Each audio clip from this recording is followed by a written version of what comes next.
do Sindicato dos Bancários, eu agradeço a presença de todos neste evento em comemoração aos 86 anos do Sindibancários Porto Alegre e região. Resistir sempre.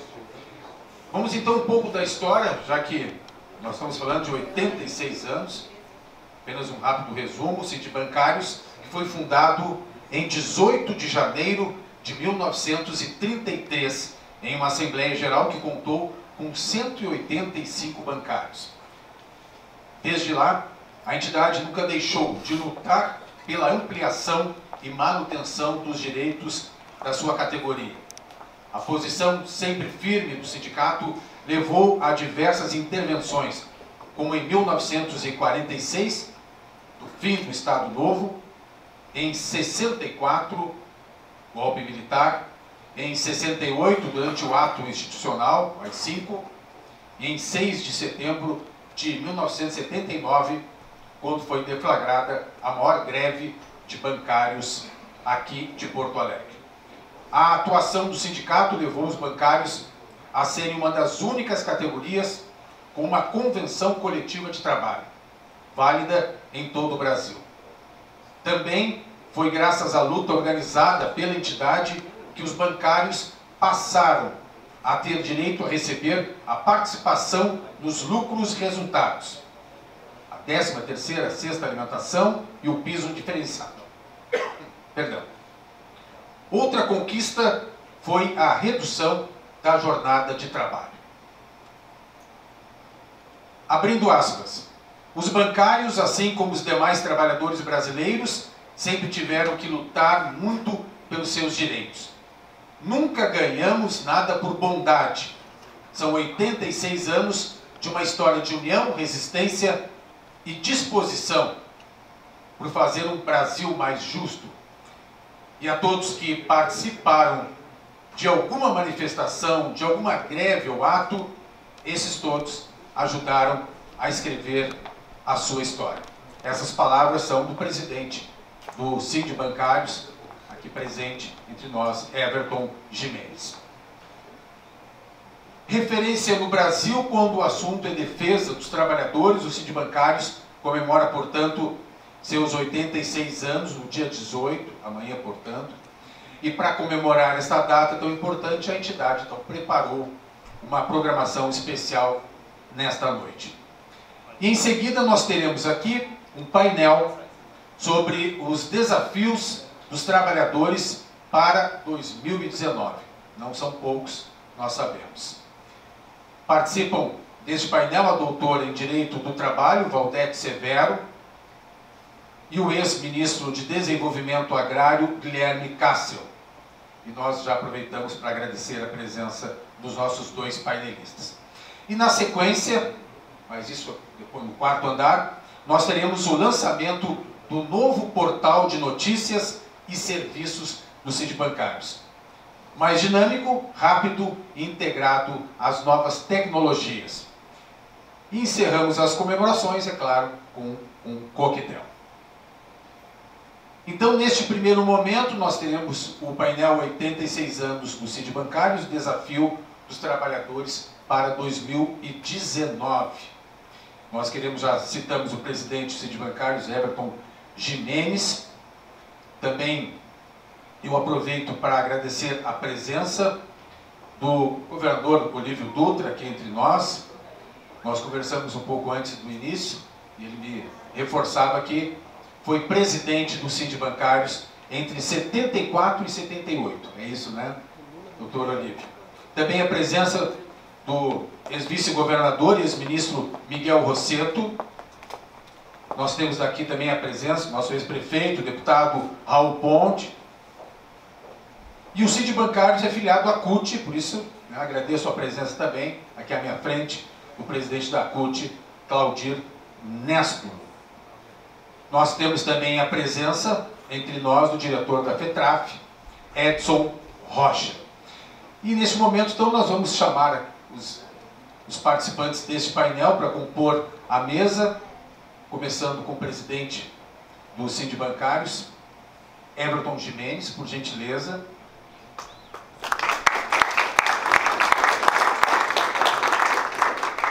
Chamo também para compor a nossa mesa e participar deste painel o diretor da FETRAF, Edson Rocha.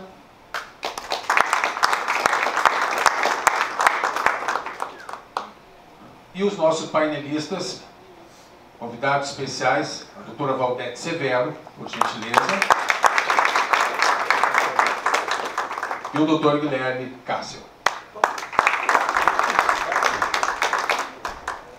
Para conhecer um pouquinho mais, para quem não conhece, Valdete Severo é doutora em Direito do Trabalho pela USP São Paulo, mestre em Direitos Fundamentais pela Universidade Católica PUC-RS e pesquisadora do Grupo de Pesquisa, Trabalho e Capital da USP e faz parte da Rede Nacional de Pesquisa e Estudos em Direito do Trabalho e Previdência Social. É um rápido currículo. Guilherme Cássio, engenheiro civil, pós-graduado em Recursos Humanos, foi por 4 anos ministro do Desenvolvimento Agrário, além de agente fiscal do Tesouro do Rio Grande do Sul, subsecretário da Fazenda de Porto Alegre e subchefe da Casa Civil do governo do Rio Grande do Sul. E eu, então, agora passo para o início deste painel a palavra ao presidente Everton Gimenez, por gentileza. Boa noite a todas e todos. Queria saudar a presença de todos aqui, saudar em especial a mesa, a juiz do trabalho Valdete Souto, que a gente já ouviu em outros momentos, inclusive na FETRAF, teve uma explanação muito boa sobre o mundo do trabalho, principalmente sobre a nefasta reforma trabalhista, que agora querem aprofundar. Saudar o companheiro Edson, que representa a nossa federação aqui. Guilherme Castro, nosso companheiro, esteve aqui no Banrisul esses dias, fez um artigo muito bom em defesa do Banrisul, que foi publicado pela grande mídia, e que a gente está precisando realmente pessoas que defendam o papel dos bancos públicos nessa conjuntura. Saudar também ex-ministro, ex-vice-governador Miguel Rosseto, nosso companheiro, nosso eterno presidente do CID Bancários, companheiro Olívio Dutra, companheiro Claudir Nespro da CUT, a central que nós somos filiados, e temos muito orgulho, né, desse sindicato ser um dos construtores dessa central, companheiro Raul Ponte, ex-prefeito, ex-deputado, nossos companheiros sempre junto conosco aqui, e principalmente bancários e bancárias que aqui estão, né, os que vieram antes, né, porque muitos vão vir só pro coquetel, né, infelizmente muito, até porque sai do banco mais tarde, vão em casa se arrumar, então o coquetel normalmente tem um público maior, né, infelizmente. Mas eu acho que esse debate, infelizmente, nem todos vieram, porque é um debate importantíssimo, porque nós estamos vivendo uma conjuntura, o nosso sindicato tem toda essa história que foi citada aqui, e eu queria lembrar um fato, né, já que o companheiro Olívio Dutra está aqui.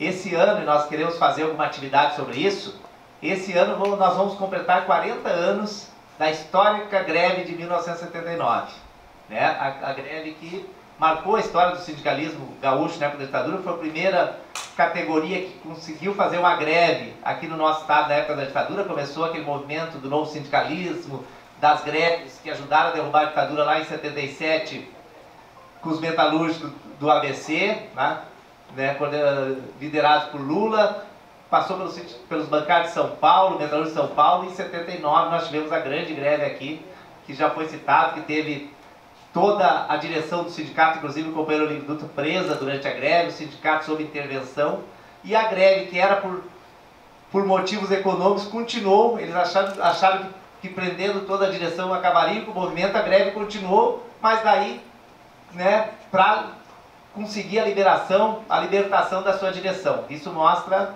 né, a consciência dos bancários naquela época, que não se dobraram mesmo com a sua direção presa, e pelo contrário, foram lutar para libertar sua direção naquela época. Então isso faz parte dessa história do nosso sindicato, que nos orgulha muito, sindicato que sempre foi vanguarda da luta. E nesse momento, que a gente está completando 86 anos, por que a gente não fez, né, só o coquetel, só a festividade?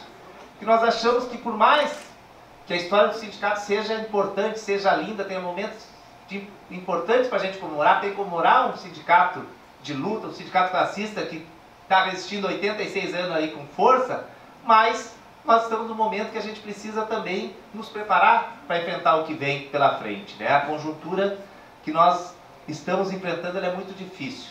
Nós desde o golpe em 2016, começamos a ter os nossos direitos atacados. Veio a PEC da morte, depois veio a lei da terceirização total, que foi um caos para os trabalhadores, para a nossa categoria também, porque os bancos hoje podem, os bancos públicos não fazerem mais concurso e contratar funcionários terceirizados em todos os segmentos. Antigamente na atividade fim era proibida, agora pode em toda uma agência bancária, pode ter caixa, pode ter gerente, qualquer um pode ser terceirizado pela nova lei. Depois disso ainda veio a reforma trabalhista, que, né, eu vou deixar para a nossa palestrante, a Valdete, que fala com muito propriedade, falar sobre os efeitos dela, que além de ter sido nefasta, drástica, não só para os bancários, mas para todos os trabalhadores. Nós enfrentamos isso nessa primeira campanha salarial, agora que a gente já sob a égide da reforma trabalhista, que foi em 2018, o governo Bolsonaro se elege não só, tem alguns candidatos que defendiam a revogação, que era correto, da reforma trabalhista, assume não só defendendo a reforma trabalhista, mas dizendo que tem que aprofundá-la, né? Inclusive falando em mexer no artigo 7º da Constituição e tirar coisas que não conseguiram mexer antes. E mais, ele dá uma declaração de que o trabalho no Brasil deve beirar, as relações de trabalho devem beirar a informalidade. Ou seja, quer que nós voltemos à escravidão. Essa é a visão, infelizmente, de um governo que assume, né, prometendo 15 ministérios, tinham 23, ele fica com 22, e o único que ele acaba, né, simbolicamente, né, ou é o Ministério do Trabalho. O único dos ministérios que ele queria diminuir, prometia na campanha de diminuir, só diminuiu um. E foi exatamente o Ministério do Trabalho. Isso mostra a visão. E já falaram agora, ele, ministro, inclusive, em fim da Justiça do Trabalho. É que o Rodrigo Maia, presidente da Câmara, já tinha falado no passado, na extinção da Justiça do Trabalho, que a Justiça do Trabalho só servia para prejudicar as empresas, os empregadores desse país, e agora o governo reforça essa posição. Portanto, nesse momento, apesar de ser um momento de comemoração, nós quisemos trazer esse debate da reforma trabalhista, das relações de trabalho, por isso que chamamos a Valdete aqui para nos ajudar, porque achamos que é importantíssimo que a gente faça essa reflexão do que significou esse ataque e do que está por vir, o que nós vamos ter que lutar para impedir. Como lutamos para impedir a reforma da Previdência do governo Temer, e vamos ter que lutar novamente para impedir o aprofundamento da reforma trabalhista. Outro ponto, e por que nós trouxemos também o companheiro Guilherme Cássio, que uma das coisas que mais se fala agora é no desmonte dos bancos públicos, né? Tanto a nível federal quanto a nível estadual. A nossa categoria aqui em Porto Alegre, no mínimo 2/3 são de bancos públicos, né? Banco do Brasil, Caixa Econômica Federal, Banrisul, Badesul, BRDE. E bancos que têm papel importantíssimo no desenvolvimento do país e do Estado, né? Inclusive para regular a economia e principalmente para os projetos sociais. Não tem um projeto social nesse país que não passe pelos bancos públicos, né? E desde o governo Temer começou um ataque, uma tentativa de desmonte do setor financeiro público do nosso país, tanto o BNDES, Caixa Econômica Federal, Banco do Brasil, e aqui no Estado lutamos muito para que não extinguisse o Badesul e principalmente não privatizasse o Banrisul. Tivemos algumas derrotas com a venda de ações, que só não foi maior por conta da nossa luta, das nossas denúncias. Conseguimos inclusive mostrar o que significava de prejuízo para o Estado e das irregularidades que continha naquela venda de ações, e conseguimos fazer denúncia para o Ministério Público, para a CVM, criar um caldo para que o governo recuasse e parasse de vender praticamente todo o Banrisul, porque queria vender também a cartões, a seguradora e assim por diante. E agora na Caixa se anuncia isso. Se fala em entrega do fundo de garantia para bancos privados, na venda das loterias, na venda dos cartões, ou seja, querem desmontar os bancos públicos. Portanto, por isso que a gente está trazendo aqui o Guilherme Cássio, que foi ministro do governo federal e também foi diretor do Banrisul, e escreveu há poucos dias um artigo que foi publicado aí pela grande mídia, muito bom, defendendo a importância do Banrisul, e é uma pessoa que conhece muito essa questão dos bancos públicos. Então acho que, além de ser um momento de festa importante, de comemoração dos 86 anos de lutas, conquistas dos sindibancários, é também um momento de reflexão, e por isso que a gente não podia só fazer um coquetel, só uma festa, mas tínhamos que propor um debate assim para que a categoria, para que as pessoas conseguissem entender o momento que nós vivemos e que soubesse que apesar de hoje ser um dia de festa e comemoração, nós temos que estar preparados a partir de amanhã para enfrentar essa conjuntura, enfrentar esse debate, enfrentar esses ataques e manter não só os bancos públicos, manter os direitos trabalhistas, lutar para revogar essa reforma trabalhista, não para aprofundá-la. Então tudo isso são tarefas que o nosso sindicato vai estar junto com a CUT, com as demais centrais, com os outros sindicatos, na linha de frente, na defesa não só da categoria bancária, mas na defesa dos trabalhadores. Então, essa é a importância desse painel. Eu não quero me estender, porque eu sou só o mediador aqui, os palestrantes são o Guilherme e a Valdete. O Edson, acho que da federação, vai fazer uma fala, uma saudação, não sei se o Edson vai fazer uma saudação, e depois nós já passamos então para a Valdete e para o Guilherme para que faça o painel, e depois a gente abre também para intervenções, perguntas, para que a gente faça um debate qualificado e nos prepare para o que vem pela frente. Então, muito obrigado novamente pela presença de todos e vida longa aos sindibancários.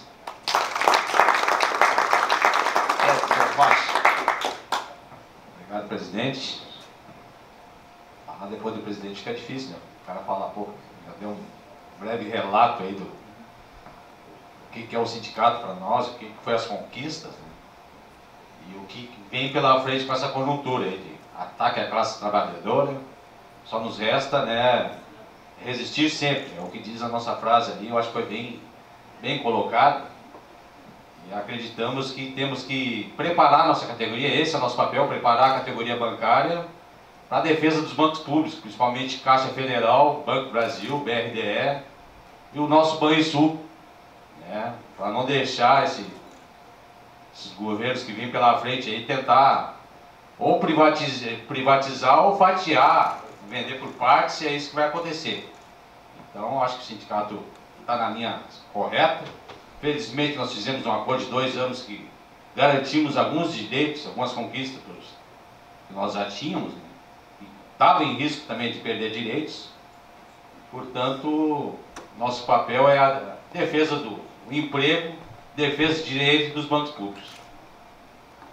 Vou deixar para os nossos palestrantes aqui, que eu acho que eles têm boas intervenções aí para nos dar um rumo até para o nosso sindicato e a nossa federação. Agradeço aí minha diretoria, os bancários presentes, e vamos participar do debate. Obrigado, Edson. Vou passar então primeiro para o companheiro Guilherme Cássio falar sobre o papel dos bancos públicos.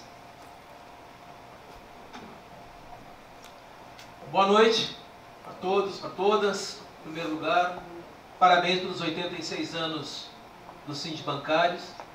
Quero agradecer o convite por estar aqui, agradecer ao Jimenez, ao Edson, cumprimentar a doutora Valdete, dar um abraço especial no Olívio, no Miguel, no Raul. São, acho que, referências éticas, afetivas e políticas para todos nós. Bom, gente, quando o pessoal do sindicato me convidou para vir aqui falar sobre 2019, os desafios dos bancários e dos bancos públicos, eu confesso para vocês que tive uma enorme dificuldade de achar o caminho para falar sobre isso. Acho que se há alguma coisa que a gente pode compartilhar entre nós é uma certa perplexidade, um certo assombro, uma certa atrapalhação frente a tudo que está acontecendo. Nós somos um país que o governo desse país foi tomado por uma tropa de imbecis que produzem fatos de uma absoluta irracionalidade, e isso cria um cenário onde é muito difícil a gente olhar para frente e tentar desenhar o que vai acontecer. Até porque eles dizem uma coisa um dia, dizem outra completamente diferente no dia seguinte. Mas, estou dizendo isso para abrir o coração e dizer que não está muito difícil falar sobre política, mas vamos tentar tatear e tentar encontrar alguns caminhos para que a gente possa, de alguma forma, avançar. Primeira coisa que eu gostaria de marcar, que me parece muito importante, é que eu tenho uma sensação de que a gente está com a pauta errada. Ou que a pauta que a gente está enfrentando, ela não é suficiente para o futuro. O que eu quero dizer com isso? A gente tem gastado a nossa energia, o nosso tempo, envolvido em discussões sobre se é cor-de-rosa ou se é azul, se Jesus Cristo teve ou não na goiabeira, se liquidificador mata a criança ou não. É um conjunto de absurdos tão grande que, bom, não tem muito sentido político, quer dizer. O nosso principal problema hoje, me parece que é a nossa incapacidade, e falo isso, uma incapacidade da esquerda brasileira, de constituir um programa claro, objetivo e capaz de encantar a sociedade. Por quê? Porque por mais incrível que possa parecer, todas as estupidezes que eles fazem, elas são absolutamente legítimas. Eles ganharam no voto, eles têm apoio popular, isso é verdadeiro. Não é suficiente hoje o governo Bolsonaro cair. Possivelmente não será a esquerda que vai assumir. Tem um vazio político aí que nós precisamos preencher. Alguém pode dizer assim, mas o nosso projeto político ele está expresso nos governos Lula e Dilma. Em tese sim, em parte sim. Agora também são governos que têm uma narrativa muito, mas muito marcada por temas como corrupção, está muito contaminada por temas, ou seja, ela não é suficiente mais. Então, é possível, eu acho que é urgente que a gente se reorganize, que a gente tenha a capacidade de mostrar para a sociedade um outro programa, um outro caminho, que seja claro, que seja capaz de mobilizar, que seja capaz de organizar, que seja capaz de encantar de novo. E para mim o centro desse programa, e eu não vou mais adiante nisso, é o tema da igualdade, ou do combate à desigualdade, como a gente quer. A gente já mostrou, e os nossos governos foram capazes de mostrar isso, que para além do valor ético-moral que tem isso também tem um valor econômico muito dinamizador. Um país mais igual é um país onde a economia se desenvolve de uma maneira mais sustentável. Digo isso por quê? Porque eu acho que isso vai ajudar a todas as nossas as lutas setoriais. Hoje, acho que todos nós temos a sensação de que está tudo fragmentado, de que as lutas elas não se juntam em lugar nenhum, elas não têm sentido. E o que pode dar sentido para as nossas lutas é um programa, claro, um programa para o país, um projeto de nação que possa ser compreendido pelas pessoas e que seja o projeto de nação da esquerda brasileira. Isso a gente não tem, a gente tem que construir e isso é urgente.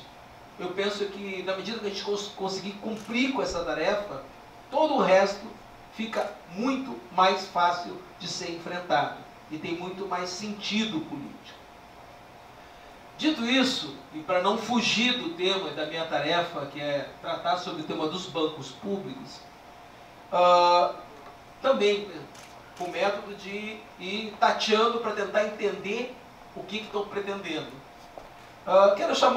Gostaria de chamar a atenção para dois fatos que não tiveram, me parece, o registro adequado, o suficiente. É que os absurdos acontecem com tanta intensidade a cada dia que as coisas vão se naturalizando e a gente acaba ou dando risada, ou fazendo uma piada, ou manifestando alguma indignação e, bom, passa para o outro absurdo, para outra... Teve um episódio já na eleição que é muito característico e muito organizador de tudo, e que me parece que a gente não deu atenção suficiente. é quando o candidato Bolsonaro, perguntado sobre economia, diz com toda a clareza do mundo: não entendo nada desse assunto, não vou tratar disso, quem trata desse assunto é o Guedes. Gente, isso não é simplesmente um presidente ou um candidato que não conhece economia, é mais do que isso. Esse é o programa máximo do capital financeiro especulativo, que é tomar conta do que é importante e deixar para os governos e para a democracia os serviços gerais. É bem isso que está acontecendo no Brasil. Isso nunca aconteceu em nenhum país do mundo. Esse é o programa máximo do capital financeiro especulativo, que é, olha, a democracia é importante, ela vai eleger governo, vai eleger um presidente da república, vai eleger não sei o que. Tá bem, vocês cuidem dos serviços gerais, da taxa de juros, do sistema financeiro, das relações de trabalho, de salário, de emprego, de relações comerciais, a gente cuida. É isso que está acontecendo no Brasil hoje. A parte mais importante, a parte da economia do país, ela está sendo dominada, está sendo manejada por um especulador financeiro vulgar, que é o Guedes. Esse sujeito nunca escreveu um parágrafo sobre economia do setor público. Nunca pisou numa prefeitura, no estado, numa nação ou num banco público. Ele não conhece isso. Ele está a serviço do capital especulativo. E toda a sua equipe faz parte desse time. Ou seja, eles conseguiram fazer no Brasil o que nenhum país do mundo conseguiu fazer. Não é assim com o Trump nos Estados Unidos. Que tem... ali o presidente também manda, dá palpite e interfere. Não é assim no Chile, não é assim na Argentina, não é assim na Colômbia, não é assim em lugar nenhum do mundo. Nunca o capital financeiro especulativo conseguiu, em tão curto espaço de tempo, queimar etapas e atingir o seu programa máximo, que é: nós vamos tocar a economia e a política fica para fazer os outros serviços, os serviços secundários. Isso eu acho que é muito importante a gente ter claro, porque isso, de alguma forma, pode nos ajudar a entender o caminho que eles vão percorrer daqui para frente. E a gente acho que não se deu conta disso. O segundo episódio, que acho que a gente também deixou passar, porque são tantas coisas todos os dias, ocorreu a semana passada, que foi a posse dos presidentes dos bancos públicos, da Caixa Econômica Federal, do Banco do Brasil e do BNDES. Foi uma cerimônia importante, 20 minutos da Rede Globo, o Bolsonaro estava lá, o Guedes também. E as falas sobre bancos públicos, elas são muito impressionantes, se a gente for ouvir. Primeiro porque são coisas genéricas. O Guedes fala sobre falcatruas, sobre novo caminho, um outro desenvolvimento, mas ninguém diz que falcatruas são, que caminho é e que desenvolvimento é esse. O presidente da Caixa, o novo presidente da Caixa, o que ele diz, como grande novidade, ele diz duas, né? Uma, que a classe média vai pagar mais juros habitacionais para casa própria, e dois, que ele vai vender um monte de coisa, a começar pela área de seguridade. O Joaquim Levy, sem comentários, na sua fala diz que vai vender uma série de participações do BNDES, que tem que enxugar, coisa e tal. E o presidente do Banco do Brasil, como não tinha nada para anunciar, disse que também ia vender alguma coisa, que não sabia o que era, mas que estava aí para vender. Que ia ter o que vender, ele ia olhar e ia vender. Esse foi a posse desses três presidentes dos bancos públicos. A ideia de que é preciso vender e a ideia de que, bom, nós vamos fazer outra coisa. Não se sabe o que é, certo? Agora, em verdade, se a gente for tentar olhar com o olhar de sujeitos como o ministro Guedes e a sua turma, Caixa Econômica Federal, BNDES, Banco do Brasil, são grandes demais num país como no sistema financeiro brasileiro. O sistema financeiro brasileiro já é hiperconcentrado, muito concentrado. A deles é que você precisa cortar o espaço dos bancos públicos para abrir espaço para outros bancos virem, ou para os que já estão aqui concentrando, terem uma lucratividade ainda maior. Eles dizem isso, eu não estou deduzindo isso de nada. Eles estão dizendo isso. Estão dizendo que é necessário diminuir os bancos, vender bancos e fazer um outro caminho. Agora, como eles não anunciam também nenhum projeto de desenvolvimento, é muito difícil a gente saber qual é o papel que a Caixa Federal vai cumprir, que o Banco do Brasil vai cumprir, que o BNDES vai cumprir. Porque, bom, não está vinculado a projeto nenhum, é tudo uma discurseira só. E eu penso que aqui no Rio Grande do Sul as coisas também tendem, apesar das manifestações durante a campanha do governador atual, de que não ia privatizar o Banrisul, as coisas começam a ser sinalizadas de uma forma, olha, vai ser muito difícil, o regime de recuperação fiscal não exige, nós vamos vender lá a Vero, vamos vender mais um pouco de ações, temos que ver alguma... Bom, é uma luta em andamento. Quem assistiu a entrevista do governador essa semana na grande imprensa, se tinha alguma esperança ou alguma ideia de que, olha, o sujeito é um sujeito de direita, mas quem sabe, veja bem, é novo, jovem e com ideias novas. Bom, acho que se deu conta que é um sujeito com as ideias mais velhas impossível. Um sujeito que elege funcionalismo como seu bode expiatório, seu alvo, diz que vai fazer trouxe os burocratas do Rio de Janeiro para fazer ajuste fiscal com base na despesa, ou seja, diz com a maior cara de pau que vai mexer no plano de carreira do funcionalismo, porque isso é necessário, porque o plano é velho, veja bem, e conta com um certo apoio da grande mídia e da sociedade.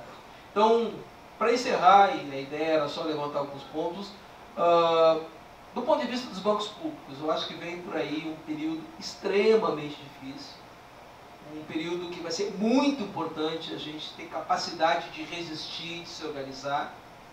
E daí eu volto àquele primeiro ponto. A gente só vai ter capacidade de se organizar, de resistir e de ser eficaz nessa resistência se a luta para os bancos públicos estiver dentro de um programa coerente, um projeto de nação coerente, um programa de esquerda capaz de ganhar a opinião pública outra vez. Essa é a nossa tarefa principal. Construir um programa que seja capaz de potencializar todas as nossas lutas setoriais que estão espalhadas hoje e, de novo, a gente poder mobilizar, ganhar a sociedade brasileira para não só derrotar o Bolsonaro, mas para fazer com que o país volte a andar num caminho de mais justiça, de mais igualdade e de mais desenvolvimento. Obrigado.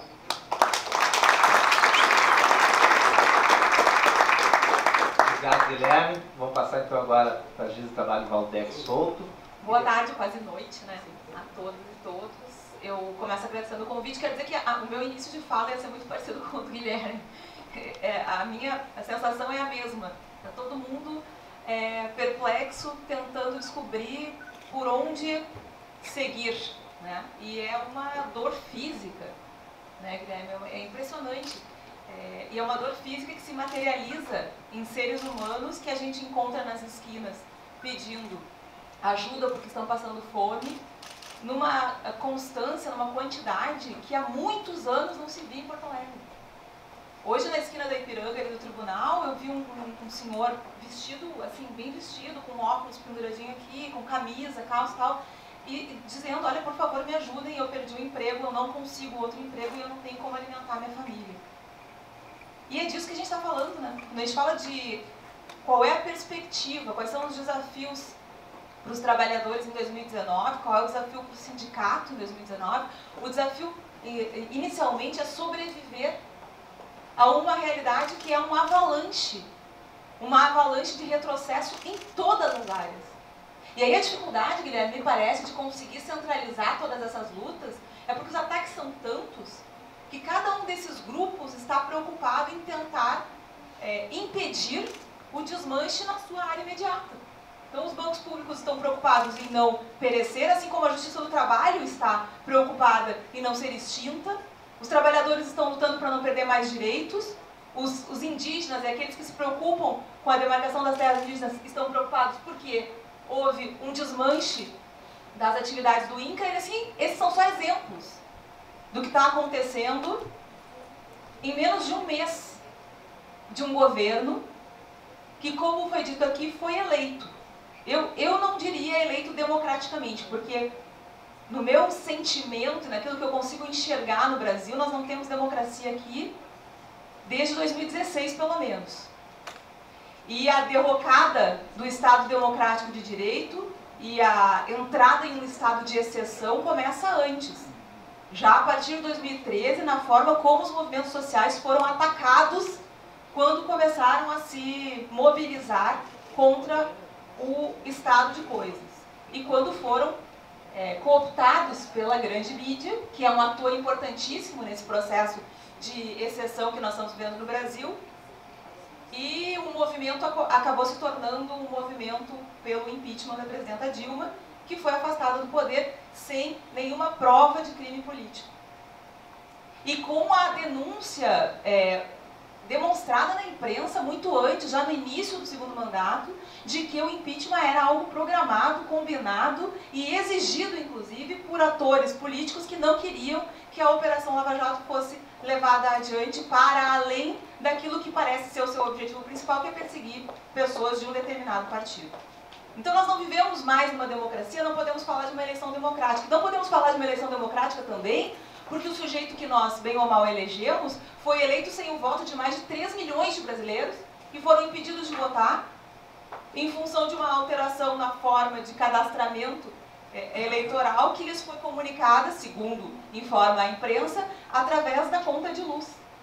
A conta de luz lá embaixo dizia, tem que se recadastrar, isso lá no norte e nordeste do Brasil. E essas pessoas obviamente não viram, não se recadastraram e não puderam votar nas eleições de 2018. Uma eleição marcada por notícias falsas, uma eleição marcada pelo vazamento de uma delação que havia sido feita há mais de 6 meses, por um sujeito que já se sabia acima da lei, tanto se sabia que fez isso e não sofreu absolutamente nada em razão dessa delação que faz durante o processo eleitoral, ao contrário, recebe como prêmio o cargo de ministro da Justiça.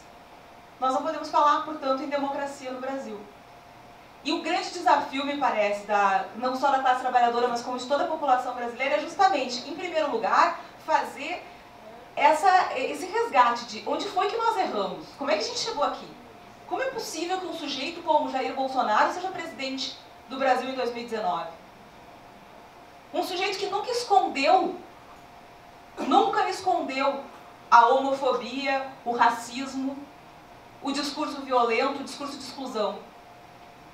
E é verdade, esse sujeito teve o voto de 53 milhões de brasileiros. Então, em algum momento, nós erramos feio, todos nós. E perdemos o nosso norte. Então, me parece que a primeira questão, o nosso primeiro grande desafio é saber aonde foi que nós perdemos esse norte, aonde foi que nós erramos e qual é a nossa responsabilidade por chegarmos em 2019 num quadro como esse, em que uma reforma trabalhista que retira direitos e que praticamente impede o acesso à justiça não é suficiente para o capital, que já anuncia o encaminhamento de proposta de extinção da Justiça do Trabalho e que já deu andamento na PEC 300, que, como vocês sabem muito bem, é um projeto de emenda constitucional que pretende fazer alterações no artigo 7º da Constituição para que nós tenhamos novamente um regime de 10 horas de trabalho no Brasil em vez de 8. E aqui eu faço coro com as palavras do Guilherme. Nenhum outro país do mundo ousou propor o aumento da jornada máxima de trabalho. Vários países que sofreram reformas trabalhistas reduziram a jornada de trabalho. Mas nenhum deles ousou propor que nós ultrapassássemos o limite de 8 horas, que é o limite que é estabelecido internacionalmente desde a Convenção número 1 da OIT de 1919, e que já é um limite que nós tínhamos que estar questionando, porque já não é nada razoável. né? Numa lógica em que nós temos, numa realidade em que nós temos já tecnologia para que as pessoas trabalhem menos, não é mais razoável que 1/3 do nosso dia tenha que ser gasto no ambiente de trabalho. Não, nós temos uma PEC que propõe o aumento da jornada para 10 horas. E não faz só isso, propõe alteração em outros incisos do artigo 7º, inclusive naquele que trata da restrição de acesso à justiça, que a gente chama de prescrição. Ou seja, o tempo que o trabalhador tem para ajuizar a ação trabalhista, enquanto está trabalhando, depois que perde o emprego. A proposta da PEC 300 é que o prazo para ir até a Justiça do Trabalho seja reduzido de 5 para 2 anos e seja reduzido quando o trabalhador perde o emprego para 3 meses. Vocês imaginem só qual é o trabalhador, numa realidade de mais de 27 milhões de pessoas que procuram trabalho e não encontram no Brasil, e esses são índices oficiais e, portanto, não dão conta da realidade. Qual é o trabalhador que vai se preocupar em procurar um advogado com tempo para entrar com uma ação trabalhista no curto prazo de 3 meses depois de perder o emprego?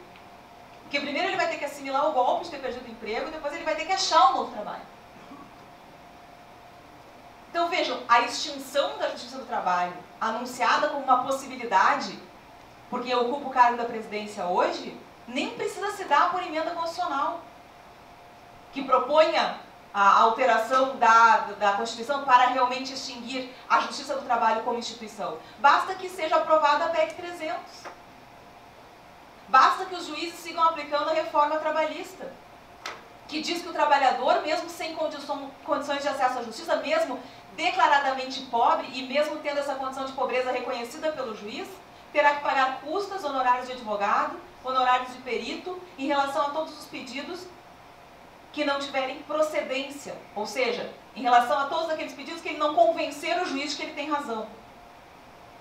Nós já temos, portanto, uma reforma que promove, que está promovendo paulatinamente a extinção da Justiça do Trabalho, porque está impedindo os trabalhadores de acessarem a Justiça. Se nós aprovarmos ou permitirmos a aprovação da PEC 300, não vai nem precisar de uma extinção formal. Mas aí hoje, à tarde, um colega dizia, não, mas isso não vai acontecer. Não vão aprovar a PEC 300, ninguém vai mandar um projeto de emenda constitucional para extinguir a Justiça do Trabalho. Eu também pensava assim, em relação ao impeachment. Não vão aprovar um impeachment sem nenhuma prova de crime. Aprovaram. Não vão prender um ex-presidente sem nenhuma prova de crime. Prenderam. Não vão aprovar uma reforma trabalhista que altera mais de 200 artigos da CLT e toda alteração promovida pela lei é contrária ao interesse dos trabalhadores e, portanto, não é uma lei trabalhista, é uma lei empresarial. Como é que o parlamento vai admitir que uma lei empresarial entre na CLT? Pois aprovaram. Aprovaram sem nenhuma alteração do texto. Aprovaram de uma maneira que eu tenho certeza que até a Fiesp, a FIEGS, se impressionaram. Nem eles pensaram que seria tão fácil. O que impedirá agora que nós elegemos um boçal como presidente, o que impedirá agora que nós elegemos um Congresso extremamente conservador, que essas outras alterações também sejam aprovadas? Mas eu digo a vocês, a única coisa que poderá impedir é a organização coletiva da classe trabalhadora. Não tem outra resposta, gente. Infelizmente não tem outra resposta. E eles sabem disso. E é porque sabem disso que a reforma trabalhista se preocupou em desmanchar completamente os sindicatos. Aprovando terceirização em atividade fim, acabando com o imposto sindical, mas não só isso. Retirando, por exemplo, a possibilidade do sindicato de homologar as rescisões, criando o tal do acordo extrajudicial, que, por incrível que pareça, está sendo proposto na Justiça do Trabalho. Antes dessa reforma ser aprovada, quando eu falava sobre o projeto de lei, eu dizia, não, uma das coisas que me parece que não vão colar é o tal do acordo extrajudicial. Por quê? Precisa da assinatura de um advogado de reclamante. Pois, pasmem, eu estou recebendo toda semana acordos extrajudiciais assinados por grandes escritórios de reclamantes de trabalhadores de Porto Alegre. E o acordo extrajudicial, só para vocês entenderem, é concretamente esvaziar a função da Justiça do Trabalho a médio ou longo prazo.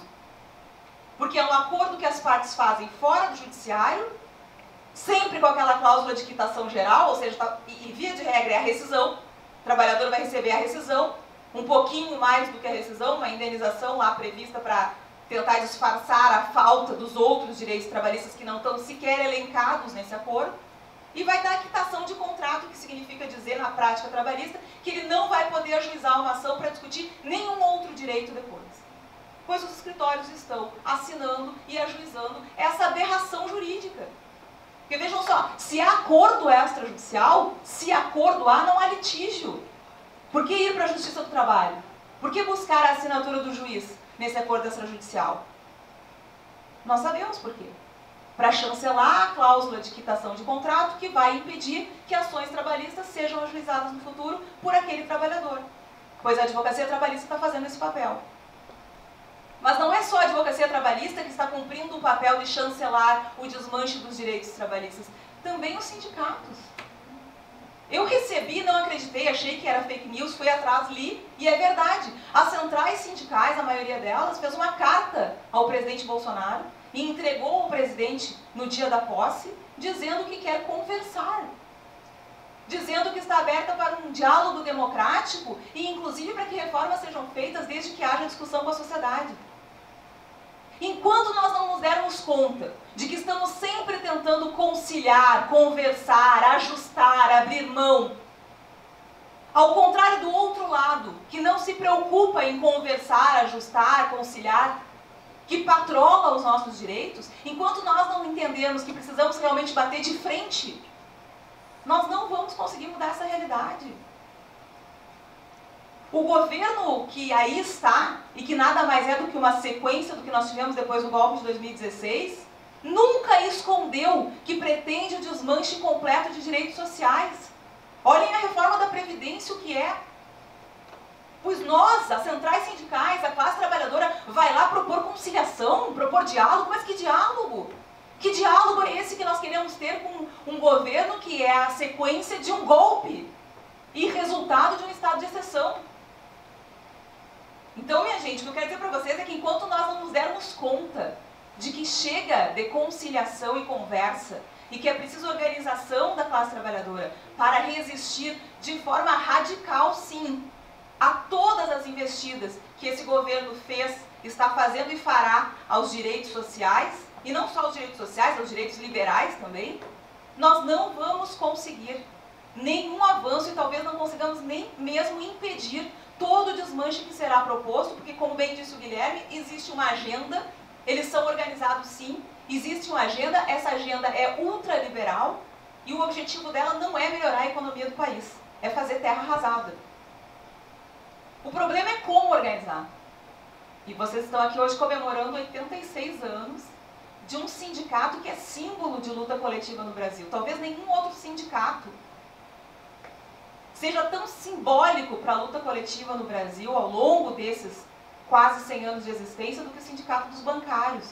Que, como dizia o Olívio quando nós estávamos subindo no elevador, já passou por muita coisa, já teve intervenções, dirigentes sindicais que foram presos, que foram substituídos, e resistiu e sobreviveu, mas vai enfrentar agora talvez um dos momentos mais graves da sua existência. E vai precisar se reinventar. E é claro que eu não tenho a solução de como o sindicato vai conseguir se reinventar. Mas algumas pistas a gente tem, né? É preciso, por exemplo, rediscutir seriamente a noção de categoria. Não dá mais para uma categoria que é completamente atravessada pela lógica da terceirização e pela lógica da redução do serviço através da tecnologia que repassa para os consumidores as atividades que antes eram feitas pelos bancários, seguir falando em organização sindical por categoria.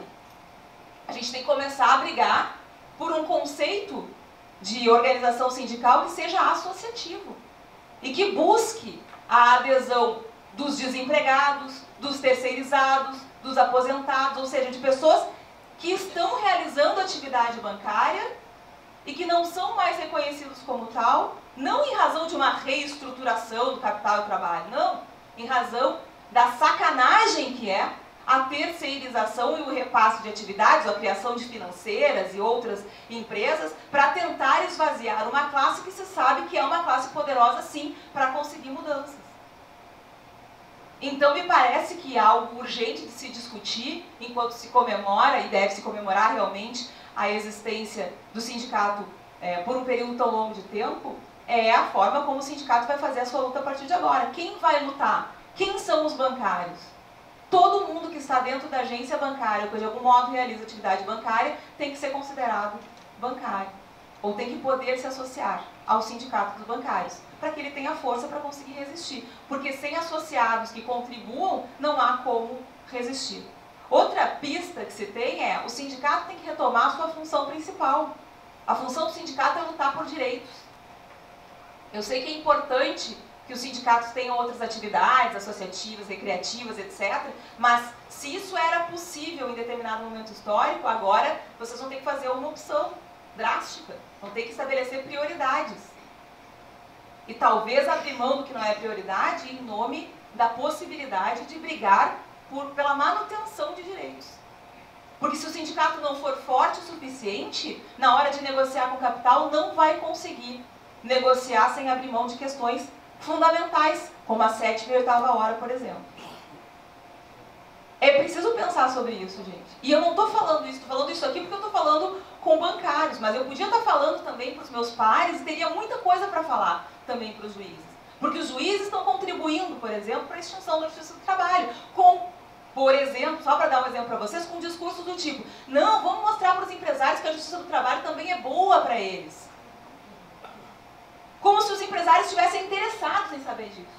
Ou como se isso fosse dissuadir um plano de governo que é muito claro no sentido de eliminar uma instituição que dá minimamente voz à classe trabalhadora. Não, não é a hora agora de dizer, nos deixem existir porque nós somos bonzinhos. A hora agora é justamente de fazer o contrário, de dizer, a justiça do trabalho existe sim para defender direitos dos trabalhadores e trabalhadoras. E é por isso que tem que continuar existindo, afinal de contas, nós estamos num país capitalista. E um país capitalista não vai subsistir sem uma regulação e uma mediação estatal do principal conflito, que é o conflito entre capital e trabalho. Nós precisamos ocupar espaço na mídia. É impressionante, eu não sei se vocês já pararam para pensar nisso, mas assim, se vocês ligarem o rádio, vocês não encontram uma única rádio que seja crítica. Não existe. Existem programas, né? Em cada rádio a gente consegue descobrir 1 ou 2 profissionais, um ou outro programa que façam essa crítica e que deem espaço para um debate sério. Mas todas elas comungam da mesma cartilha, todas elas repetem as mesmas coisas, todas elas omitem as mesmas notícias.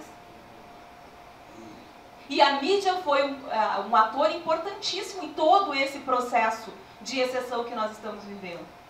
Então nós precisamos descobrir como conseguir espaço na mídia, ou como conseguir uma mídia alternativa que seja séria e que possa dar espaço para essas notícias e para a nossa capacidade crítica de reação. Não acho que a situação seja desesperadora.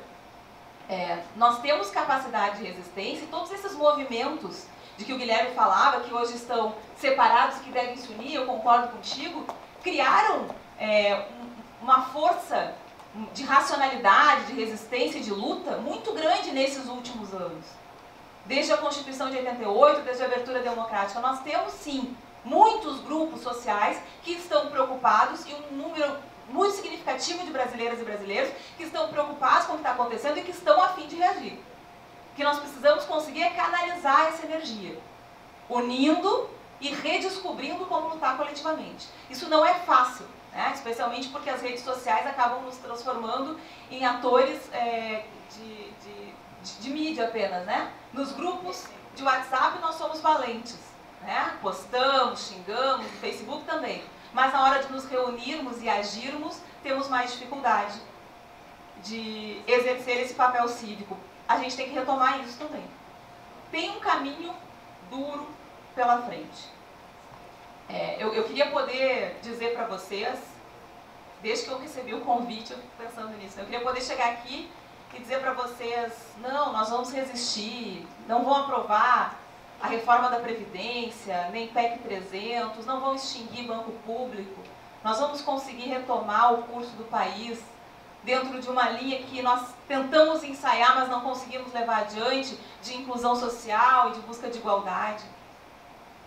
Eu ainda acredito nisso, só que até nós conseguirmos retomar este movimento, nós ainda vamos sofrer mais derrotas.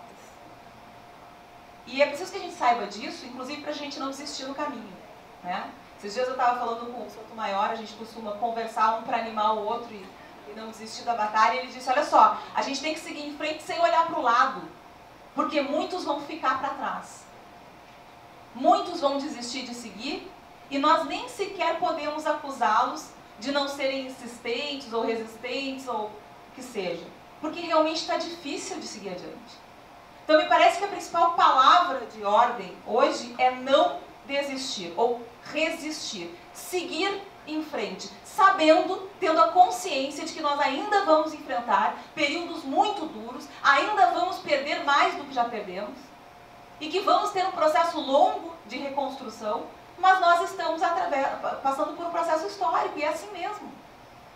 Se nós não desistirmos, se nós seguirmos a nossa caminhada, e se nós começarmos a nos encontrar, a fazer reuniões como essa, e a discutir seriamente o papel que a classe trabalhadora tem que ter nesse processo e agir para que esse papel seja exercido, nós vamos atravessar esse caminho. Já atravessamos outros, já atravessamos um período de escravidão longo demais no nosso país e acho que talvez ainda não tenhamos elaborado, compreendido completamente esse período de escravidão pelo qual passamos, e talvez isso explique muita coisa, né, sobre uma parte importante dos votos que o Bolsonaro ganhou na eleição de 2018. Já enfrentamos ditadura militar, já enfrentamos períodos difíceis na nossa história. Esse é mais um.